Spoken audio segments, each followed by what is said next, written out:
Louvamos a Deus pelo dia de ontem, a noite também que Ele nos concedeu, e especialmente agora essa oportunidade de estarmos juntos, nesses instantes que antecedem o novo dia, essa sexta-feira.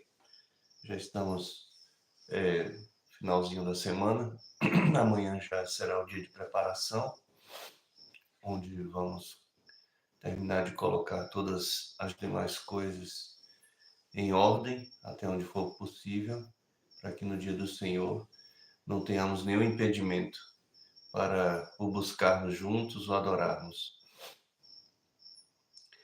Oração por Jaqueline e a família dela. Tá certo, Ivone? Hoje passará por uma avaliação médica importante. Ok, vamos orar sim por Jaqueline, a pedido, e por Fernando, o esposo.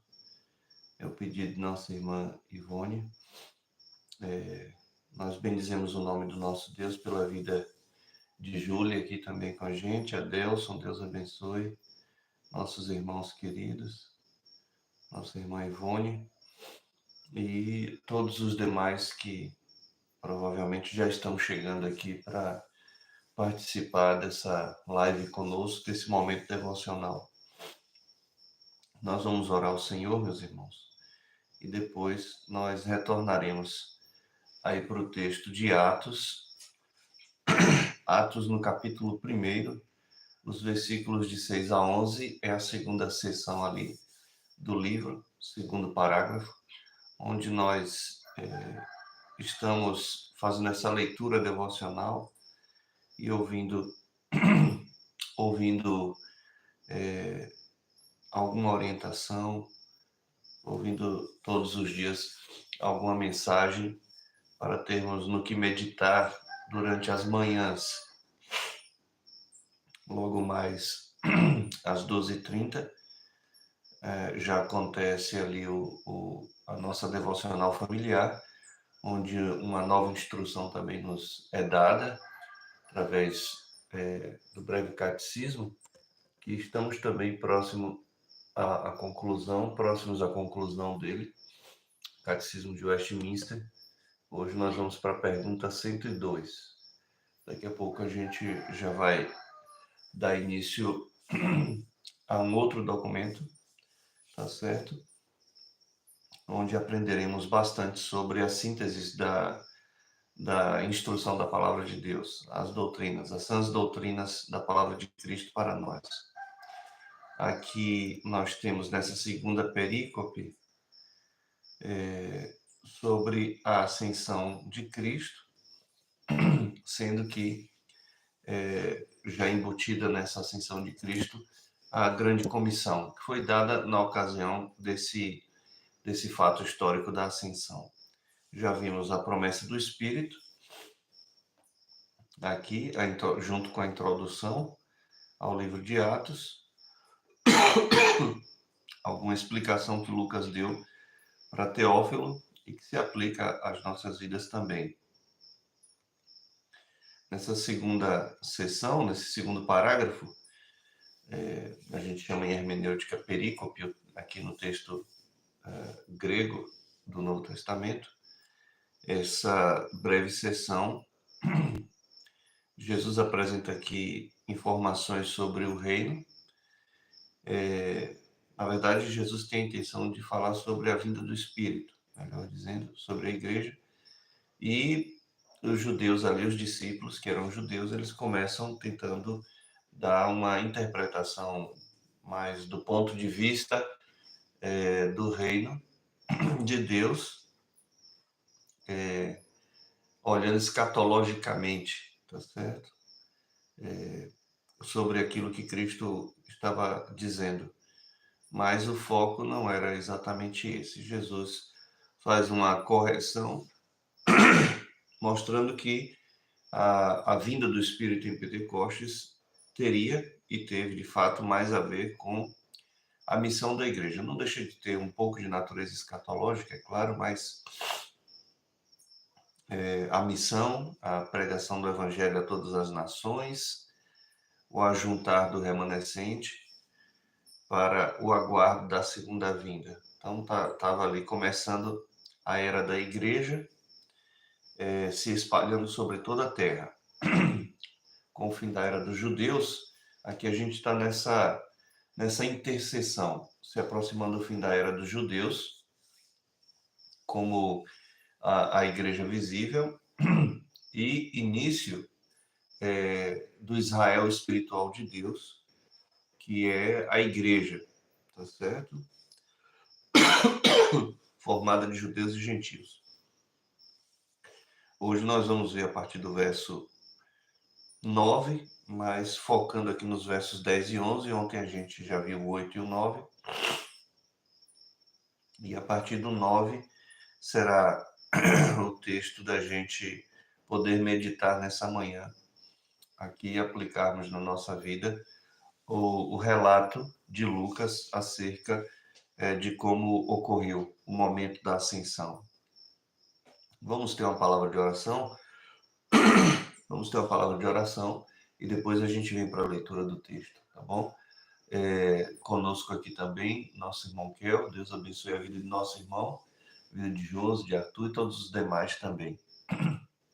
Maravilhoso e santo Deus, nós rendemos graças ao teu nome, te bendizemos por tua bondade, a tua misericórdia, tua fidelidade pactual com todos nós, os teus servos, nós que eleitos que fomos antes da fundação do mundo por Deus, o Pai, e predestinados para a adoção de filhos, por meio de Jesus Cristo, fomos, portanto, feitos teus herdeiros e co-herdeiros dele.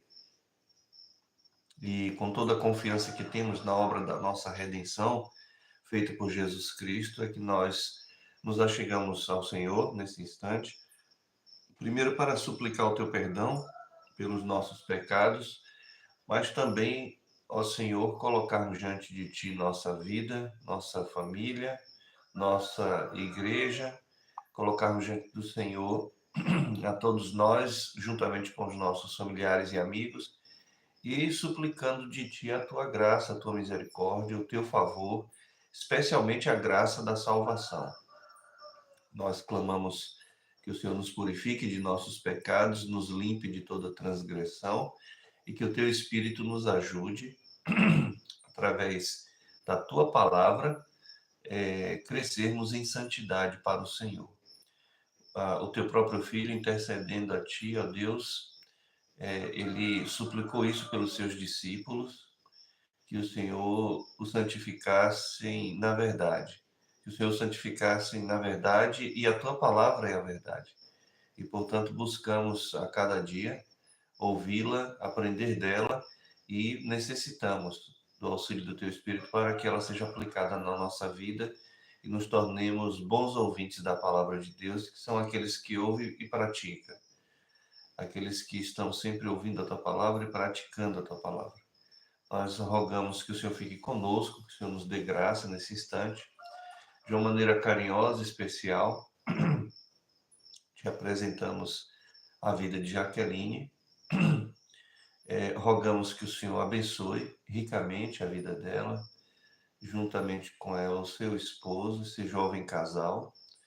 Rogamos que o Senhor derrame graça sobre eles.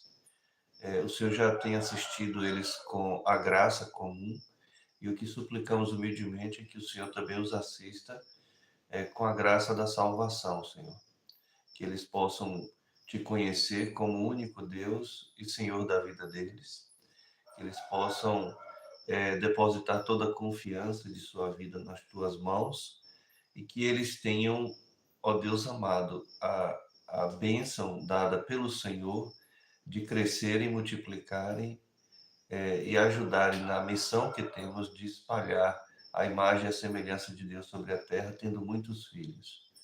Nós pedimos isso pelos demais casais que estão por aqui, aqueles que ainda podem, aqueles que ainda não cometeram o erro que eu, por exemplo, cometi há tanto tempo atrás e ao longo da vida tenho te pedido teu perdão por isso, de tão jovem, tão abençoado que fui, em que o Senhor tenha feito de mim um homem muito fértil. Interrompi isso ainda com muito pouca idade, e desejo acusar, né, todos os que pressionaram para isso. Foi uma responsabilidade minha, porque foi uma decisão tomada por mim. E por isso eu te suplico, Deus, mais uma vez, o teu perdão por isso. Suplico ao Senhor a tua misericórdia, que o Senhor me perdoe deste pecado, de ainda tão cedo ter passado a evitar, a interromper este ciclo de procriar e encher a terra. Nós te pedimos que o Senhor tenha misericórdia de todos nós, tua igreja, que vem crescendo menos por uma sucessão legítima de filhos, como a tua palavra nos ordena, nas bênçãos patriarcais do Antigo Testamento, e também nos são ensinados estes preceitos através das confissões de fé. Nós clamamos tua misericórdia porque enquanto os teus verdadeiros servos, eles cometem o pecado de evitar filhos, a semente do mal, os filhos de Caim, eles continuam tendo muitos e muitos filhos e enchendo a terra de discípulos deles e não teus discípulos. Clamamos tua misericórdia, nos dê tua graça, abençoe o teu povo com paz nesse dia, derrama, ó Deus, mais e mais do teu poder sobre a vida da tua igreja e nos faça fortes para termos um testemunho de vida condizente com o Evangelho e, ao mesmo tempo, ao abrirmos de nossa boca, que o teu Espírito encha a boca de cada um de nós com as palavras de vida eterna para que busquemos os perdidos para trazê-los até o teu aprisco. Nos abençoe nessa sexta-feira, abençoe amanhã também, ó Deus, essa manhã em que meditemos na tua palavra e arrazoemos nos teus caminhos, porque eles são retos, são planos, são seguros, embora seja um caminho estreito que cabe apenas poucos passando por ele, mas que nós estejamos lá, sendo um destes poucos. Ajuda-nos em tudo e dá-nos a tua graça, é o que nós suplicamos no nome de Cristo. Amém. Meus irmãos, vou fazer a leitura aqui para a gente, tá bom? Nosso irmão Gibson aqui está bem conosco, Deus abençoe Gibson, Adriana, Jedson, Gabriela, Deus abençoe essa família amada também. Aqui, perdão, irmãos. Aqui na nova versão transformadora, o texto que temos já examinado nas duas últimas devocionais pessoais, diz assim: então os que estavam com Jesus lhe perguntaram: Senhor, será este o momento em que restaurarás o reino a Israel? Ele respondeu: o Pai já determinou o tempo e a ocasião para que isso aconteça, e não cabe a vocês saber.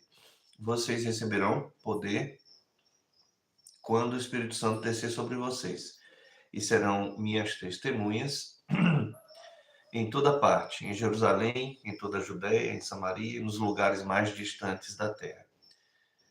E o texto para hoje, irmãos, diz assim: depois de ter dito isso, foi elevado numa nuvem e os discípulos não conseguiram mais vê-lo. Continuaram a olhar atentamente para o céu até que dois homens vestidos de branco apareceram de repente no meio deles e disseram: homens da Galileia, por que estão aí parados olhando para o céu? Esse Jesus que foi elevado do meio de vocês ao céu voltará do mesmo modo como o viram subir. Um texto muito rico, irmãos, apesar de ser aqui um resumo de um fato histórico de nossa redenção, ainda assim, tão pequeno que seja o texto, mas tão rico e variado. Na medida em que eu lia, eu pensei em vários textos aqui espalhados nas Escrituras, de Gênesis e Apocalipse. Nós temos aqui, tá bom? Quando Lucas diz aí, né, ele narra, ele faz esse ligeiro resumo aqui no verso 9 do que foi aquele encontro antecedente à ascensão, ali já na Galileia, no local onde ocorreu o fato, provavelmente próximo à aldeia de Betânia, aquela aldeia que Jesus visitou algumas vezes, porque ali residia, residia uma pequenina família, ao que parece, três irmãos jovens que cuidavam um do outro, porque não há relato dos pais, provavelmente tinham ficado órfãos em menor idade ainda, e uns cuidaram dos outros. Era um rapaz chamado Lázaro e duas moças, Marta e Maria, todos os três muito famosos porque eram amigos pessoais de nosso Senhor Jesus Cristo, a quem tanto o Senhor amava, tá certo? Como foi constatado nos evangelhos acerca do amor de Jesus por Lázaro e também pelas meninas, por suas irmãs. Aqui, também ali na cercania da aldeia de Betânia, provavelmente tenha ocorrido o batismo de Jesus, tá? João batizava para arrependimento de pecados, Jesus não tinha pecado nenhum do qual se arrepender, ok? Nenhum pecado havia nele, mas ele teve que fazer isso para mostrar o que teríamos que fazer, ele instituiu o batismo ali, tá certo? Da mesma forma que ele teve participação direta na ceia, instituindo a ceia mais tarde, já na véspera de sua morte, crucificação e morte, também Jesus, ele, ao instituir o batismo, são esses dois os sacramentos da igreja, não há nenhum outro além desses dois, tá? Eu me refiro ao cristianismo bíblico. O cristianismo da Bíblia tem dois sacramentos da nova aliança, batismo e ceia, porque os dois foram instituídos diretamente pelo Senhor Jesus Cristo. Mas há também, claro, uma matiz religiosa cristã que não se baseia diretamente nas escrituras, e sim na tradição dos papas, que afirma haver mais cinco outras cerimônias às quais se atribui status, tá certo, sacramental. Mas, por aquilo que um sacramento por óbvio, aquelas outras cinco coisas não podem ser sacramento, a menos que o conceito de sacramento seja mudado também, tá certo? Então, depois de ter dito o que ele disse aí nos versos anteriores, e eu os convido para voltar às devocionais anteriores para que você compreenda o texto até onde estamos, porque eu não terei tempo aqui de voltar a fazer isso, de falar deles, dos textos anteriores aí. Depois do que foi dito por Jesus, foi ele elevado numa nuvem, tá certo? A gente não pode e nem precisa entender literalmente, né, como um desenho animado que o bichinho sobe num floco ali de nuvem e, enfim, não precisa você querer compreender dessa maneira. O fato é que essa nuvem aqui, ela deve nos lembrar, tá certo? Ela deve apenas nos lembrar que a glória do Senhor estava presente ali na ascensão. É mais ou menos isso que está sendo apontado aqui, tá certo? O Senhor esteve presente sobre a vida de Israel na peregrinação dos 40 anos no deserto, de dia, por meio de uma nuvem que os cobria. Tá? Eu creio que vocês estão lembrados disso. E em alguns outros raríssimos momentos, uma cena semelhante a esta é vislumbrada, tá certo? Com a presença da glória do Senhor. Lá em Isaías 6, no texto vocacional, quando Deus chama Isaías para assumir o ministério de profeta, né? A glória do Senhor se faz presente ali no lugar onde Isaías estava. Provavelmente ele percebeu essa glória por ter visto algo parecido com alguma neblina, alguma coisa assim que lembrasse isso, mas é só para apontar a presença gloriosa do Senhor, tá certo? É claro que se ele foi elevado aos céus, provavelmente havia nuvens também, nuvens naturais, tá certo? Nuvens comuns, como conhecemos, como vemos aí no firmamento. Então, é, ele foi elevado numa nuvem, aqui está sendo específico, numa nuvem, e os discípulos não conseguiram mais vê-lo. Ele foi ocultado da vista deles depois de uma certa distância, de uma certa altura. E por que que a gente está falando em termos assim de distância, altura, né? Por que esses termos que lembram a física também? Porque Jesus foi assunto aos céus no corpo humano, meus irmãos. Jesus é Deus plenamente e Jesus é homem plenamente. Ele ressuscitou no corpo que se diferencia do nosso porque não sabemos e não precisamos nos preocupar em saber o que a Bíblia não nos diz, como é que esse corpo ressuscitado de Cristo, assim como será o nosso também, ele não está mais preso ao tempo e ao espaço. Tanto que Jesus, depois da ressurreição, apareceu várias vezes em locais fechados no primeiro dia da semana com os discípulos ali adorando ao Deus Trino, cultuando, tá certo? Mas como assim apareceu dentro do recinto fechado? Não sabemos. E não precisa ser especulado porque a gente, a teologia não se faz dessa maneira. Basta termos a mente cativa à palavra de Deus, crendo que ela é a palavra de Deus e, portanto, a verdade. E a questão é que Jesus comeu, vocês têm aí o que comer, e ele comeu à vista dos discípulos, bebeu com eles, convidou que os duvidosos o tocassem, e ele foi tocado no seu corpo, conferiram que realmente era um corpo, e assim como os discípulos o viram subir, tá certo? Tá aí no finalzinho do verso 11. Ele voltará do mesmo modo, tá certo? Não quer dizer com isso que os discípulos contemplarão. Ele voltará do mesmo modo que os discípulos o viram subir, tá? Os discípulos e todos os santos que morreram em Cristo, os eleitos de Deus, que estão glorificados com Cristo nas alturas, virão com o Senhor, tá certo? Todos ressuscitaremos e nos encontraremos com Cristo nas alturas. É um resumo do que vai acontecer naquele grande e glorioso dia do Senhor. Se você quer um pano de fundo de um texto mais extenso dessa ascensão aqui de Cristo aos céus, quando terminar a live aqui, você examina, por exemplo, anotem aí o Salmo 24.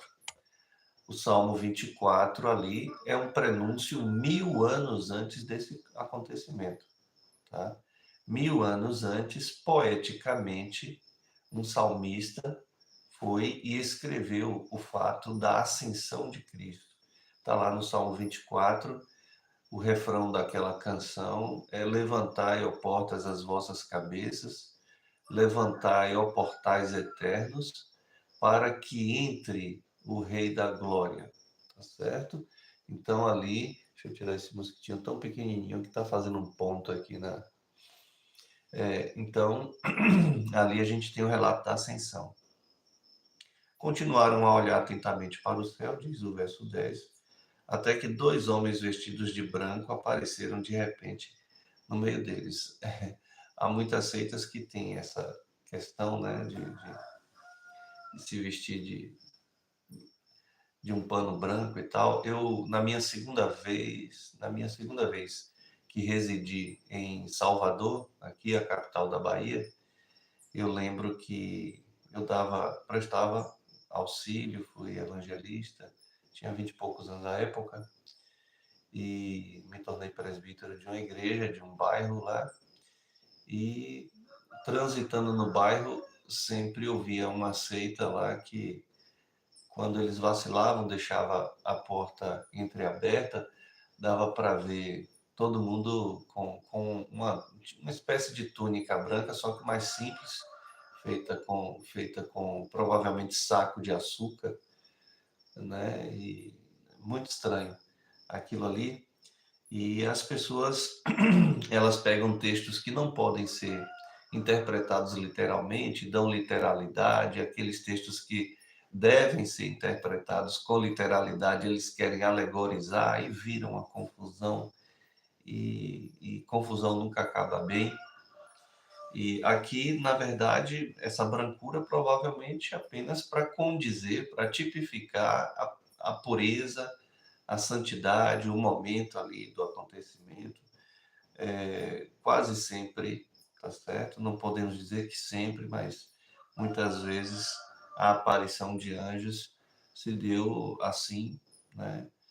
Com vestes resplandecentes, com esse resplendor que o branco tem esse efeito de produzir, enfim, mas nada que seja tão espetacular, tá certo?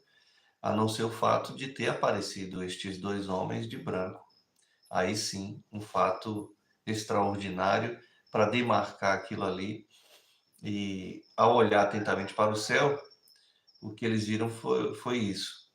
Até que dois homens vestidos de branco apareceram de repente no meio deles. Não sabemos se o fato de serem dois tinha alguma representatividade, tá certo? Escatológica com as duas testemunhas, por exemplo, de Apocalipse, que é claro não tem nada a ver com os filmes de Hollywood ou de outras produtoras baratas, evangélicas, nem com a interpretação pré-milenista das coisas, muito menos isso, tá certo? As duas testemunhas de Apocalipse lá é, diz respeito a Moisés e Elias, que apareceram no Monte da Transfiguração, tá certo? E que não são necessariamente as pessoas deles, mas o que eles representam. Moisés como uma instituição representante da lei de Deus, e Elias como representante da instituição da palavra de Deus, da profecia de Deus, tá?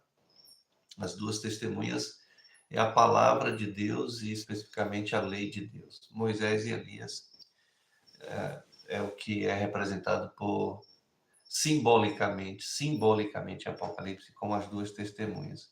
Não precisa procurar outra coisa, tá bom? Aqui não sabemos com certeza, mas pelo número aqui pode ser que indique isso, essas duas testemunhas. E o verso 11,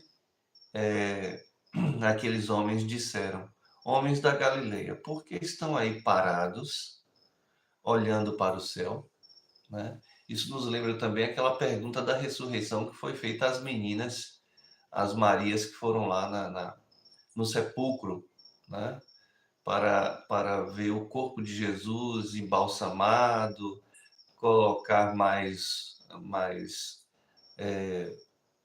óleos aromáticos, para ter aqueles cuidados, colocarem algumas flores na cripta, né? Porque a sepultura ali é uma caverninha pequenininha com uma bancada talhada na pedra, onde o corpo embalsamado é colocado. E aí se fecha com a pedra a boca do túmulo, tá certo?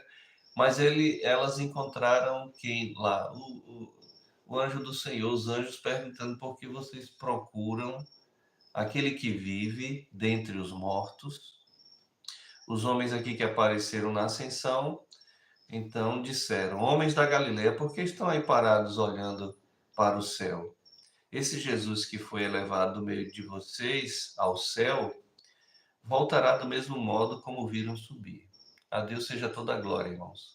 E a pergunta que não pode faltar, não pode ser calada, é: você está aguardando esse retorno de Cristo? Você crê realmente que isso aconteceu? Porque isso aqui é um absurdo para quem não recebeu o poder de crer em Cristo. Isso aqui é um absurdo. Isso aqui não faz nenhum sentido. É sem pé nem cabeça uma história dessa, de que um suposto Salvador, que é Deus e homem, além de morrer, ele achou pouco e ressuscitou. E ao ressuscitar, depois de alguns dias, ainda subiu aos céus em meio há muitos anjos, não está aqui no texto, mas a gente sabe pelo relato de outros evangelistas que ele subiu em miríades de anjos, entre miríades de anjos. Como é que é isso aí? Isso aí não cola, gente. É claro, não vai colar no coração de quem não crê, de quem não se arrepende de seus pecados e não crê que Deus de fato enviou seu Filho humanamente ao mundo para se associar a nós, a nossa vida e assumir a nossa culpa no nosso lugar, pagando o preço de nossos pecados, ressuscitando para a nossa justificação e sendo assunto aos céus, onde ele está agora entronizado ao lado direito de Deus Pai Todo-Poderoso, de onde há de vir para julgar os vivos e os mortos. Então, é claro, isso é absurdo para os que se perdem. Por quê? Porque a pregação do Evangelho é a loucura da cruz na vida de quem está em condenação eterna. Mas a pergunta não é para esses, a pergunta é para você. Você de fato crê que os discípulos o viram subir? Haviam mais outras 500 testemunhas que Paulo relata depois.